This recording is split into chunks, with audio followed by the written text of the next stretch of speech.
अस्सलाम वालेकुम students, it's your biology teacher Shaoor Manzar. बेटे आज हमारा टॉपिक है इंजाइम्स। चैप्टर नंबर 6 को स्टार्ट करने लगे हैं। What are enzymes. तो इंजाइम्स को पढ़ने से पहले हमें ये पता होना चाहिए कि मेटाबॉलिज्म क्या होता है। जैसा कि हमने चैप्टर नंबर 1 में भी देखा था मेटाबॉलिज्म। तो मेटाबॉलिज्म क्या है? All the chemical reactions that occur in living organisms. वो तमाम केमिकल रिएक्शंस जो लिविंग ऑर्गेनिजम्स में हो रहे होते हैं, वो तमाम केमिकल रिएक्शंस जो जिंदा जानदारों की बॉडी में होते हैं, उन्हें मेटाबॉलिज्म कहा जाता है। ठीक है बेटा, मेटाबॉलिज्म दो तरह का होता है, एनाबॉलिज्म और कैटाबॉलिज्म। मेटाबॉलिज्म दो तरह का है, एनाबॉलिज्म और कैटाबॉलिज्म। एनाबॉलिज्म का मतलब क्या है, ये भी बात हमने पहले डिस्कस की थी कि बेटा वो टाइप ऑफ मेटाबॉलिज्म जिसमें हम स्मॉल मॉलिक्यूल्स को मिला के लार्जर मॉलिक्यूल्स बनाते हैं, उसे कहा जाता है एनाबॉलिज्म। और कैटाबॉलिज्म क्या है? वो टाइप ऑफ मेटाबॉलिज्म जिसमें लार्जर मॉलिक्यूल्स को स्मॉलर मॉलिक्यूल्स में तोड़ा जाता है। ठीक है, ये दोनों पता चल गया। एनाबॉलिज्म क्या है? जिसमें छोटे मॉलिक्यूल्स मिलेंगे और बड़े मॉलिक्यूल्स बनेंगे। कैटाबॉलिज्म क्या है? जिसमें बड़े मॉलिक्यूल्स टूटेंगे और छोटे मॉलिक्यूल्स बनेंगे।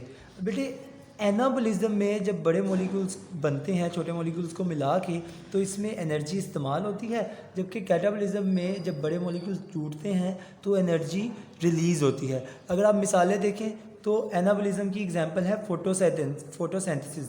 फोटोसिंथेसिस में क्या होता है कि भाई कार्बन डाइऑक्साइड और वाटर आपस में मिलते हैं सनलाइट की प्रेजेंस में, और क्या बनता है? ग्लूकोज और ऑक्सीजन। अब ये ग्लूकोज क्या है? एक कम्प्लेक्स मॉलिक्यूल है जो कि छोटे मॉलिक्यूल्स के मिलने से बना एक लार्जर मॉलिक्यूल। सही है। रेस्पिरेशन क्या है? कैटाबॉलिज्म की एग्जांपल है। इसमें ग्लूकोज टूटता है ऑक्सीजन और वाटर और कार्बन डाइऑक्साइड में, तो ये क्या हुआ?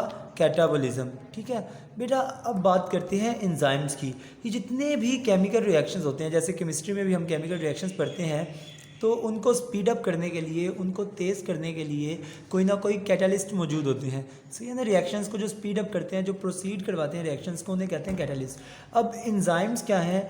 Enzymes are the bio catalyst, यानी ऐसे कैटलिस्ट जो मेटाबॉलिक प्रोसेसेस को स्पीड अप कर देंगे, तेज़ कर देंगे, उन्हें एंजाइम्स कहा जाता है। एंजाइम्स क्या है? बायो कैटलिस्ट हैं, यानी कि बॉडी के अंदर होने वाले केमिकल रिएक्शंस को स्पीड अप करने के लिए यूज़ होते हैं। एंजाइम्स का नेचर क्या होता है बेटा? ये असल में प्रोटीन होते हैं, ग्लोबुलर प्रोटीन्स, जो कि कैटलिस्ट के तौर पर एक्ट करते हैं। इतनी सी बात है बस।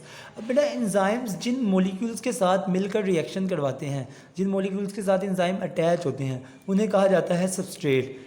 सबस्ट्रेट क्या है? Molecules with which enzyme act. और प्रोडक्ट क्या है? जब एंजाइम किसी सबस्ट्रेट के साथ मिलते हैं तो उनके ऊपर रिएक्शन करवाने के बाद उन्हें किसी नए मॉलिक्यूल्स में चेंज कर देते हैं, और वो नए मॉलिक्यूल्स प्रोडक्ट कहलाते हैं। सही हो गया। Enzymes convert substrates into molecules called as products. Clear है बेटा। एंजाइम्स के टाइप्स की बात करें तो दो तरह के टाइप्स होते हैं, इंट्रासेलुलर और एक्स्ट्रा सेलुलर। इंट्रा मतलब क्या होता है? में, यानी अंदर। तो इंट्रासेलुलर ऐसे एंजाइम्स हैं जो कि सेल के अंदर काम करते हैं, जबकि एक्स्ट्रा सेलुलर जो सेल के बाहर या दो सेल्स के दरमियान। देखो ना, इंट्रासेलुलर क्या है? ये एक सेल है तो इसके अंदर काम करने वाले एंजाइम्स। और एक्स्ट्रा सेलुलर क्या है? ये एक एंजाइम है तो इसके बाहर जो काम कर रहा है यहाँ पे, या दो एंजाइम्स के दरमियान, दो सेल्स के दरमियान जो एंजाइम्स काम करते हैं, इन्हें एक्स्ट्रा सेलुलर या इंटर सेलुलर एंजाइम्स भी कहा जाता है। क्लियर हो गया। अब बेटा, एंजाइम्स काम करते हैं, रिएक्शंस को तेज़ करते हैं, तो कैसे करते हैं तेज़?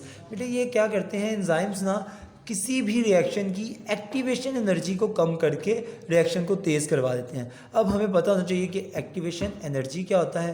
तो बेटा, एक्टिवेशन एनर्जी जैसे नाम से पता चल रहा है, वो एनर्जी जो किसी चीज़ को एक्टिवेट करने के लिए इस्तेमाल होगी। ठीक है ना।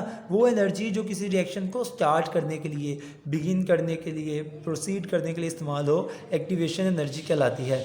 The minimum amount of energy required to start a reaction is called as activation energy. Clear है। एंजाइम्स काम कैसे करते हैं? By lowering the activation energy को कम करके। अब ये एक्टिवेशन एनर्जी कम कैसे की जाती है? Alternating the shape of substrate. ये क्या करते हैं कि ये अगर एंजाइम है ना, एंजाइम रफ सा बना के दिखाता हूँ कि इस शेप का समझ लो एंजाइम है, और सबस्ट्रेट जो है वो समझ लो इस शेप का है। तो इंजाइम्स क्या करते हैं, सब्सट्रेट की शेप को अपनी एक्टिव साइट के मुताबिक मॉडिफाई कर लेते हैं ताकि वो इसमें फिट आ सके। सही है ना। सब्सट्रेट जो है वो मोल्डेड होता है, मोल्ड हो जाता है फ़ौरन से इसमें फिट आने के लिए। तो एक ये काम करके इन्होंने एक्टिवेशन एनर्जी को कम कर दिया। दूसरा, disrupting the charge distribution. Enzyme अपनी एक्टिव साइट के ऊपर, ये अगर इंजाइम की एक्टिव साइट है, ये कोई दूसरी किस्म का एंजाइम बना दिया मैंने, तो ये इसकी एक्टिव साइड है, इसके ऊपर कोई ना कोई चार्ज होगा। चार्ज अगर लगा लो, ये पॉजिटिव नेगेटिव कुछ भी है, तो यहाँ पे जो सबस्ट्रेट आएगा जिसने इसके साथ मिलना है, उस सबस्ट्रेट के मुताबिक एंजाइम क्या करेगा, जो उसके ऊपर चार्जेस होंगे, उस सबस्ट्रेट के मुताबिक एंजाइम क्या करेगा, जो उसके ऊपर चार्जेस होंगे उसके मुताबिक अपने चार्जेस को मॉडिफाई कर लेगा, चेंज कर लेगा इंडक्शन के ज़रिए, और इसके साथ मिल जाएगा। तो इसे क्या कहते हैं, डिस्टरप्टिंग द चार्ज डिस्ट्रीब्यूशन को चेंज करके। और तीसरा तरीका है bringing substrate into correct orientation, substrate को करेक्ट ओरिएंटेशन में लाना। ये क्या चीज़ हुई, देखो बेटे ये एंजाइम है, ये ठीक है, और हम बनाते हैं, ये हमारे पास क्या है,